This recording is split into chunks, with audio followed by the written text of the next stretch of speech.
Interim চুক্তির পক্ষে ছিলেন বা বিপক্ষে ছিলেন ব্যাপারটা না, আমি আবারও বলছি যে যদি জাতীয় স্বার্থ রক্ষা করে কোনো ধরনের চুক্তি করা সম্ভব হয় শুধুমাত্র সেক্ষেত্রেই আমরা চুক্তিটা করব, এরকম কথা ইন্টারিমের সময় বলা হয়েছিল।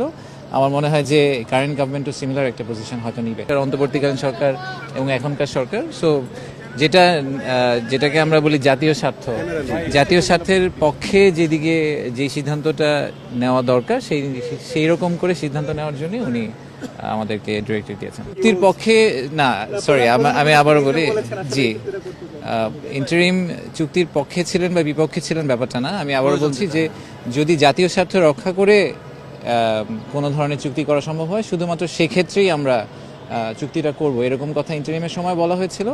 আমার মনে হয় যে কারেন্ট গভর্নমেন্টও সিমিলার একটা পজিশন হয়তো নিবে, বাট এখনো আসলে এটা প্রথম দিনের মিটিং, আমার মনে হয় যে এটা নিয়ে খুব কনক্লুশন ড্র করা উচিত হবে না আপনাদের।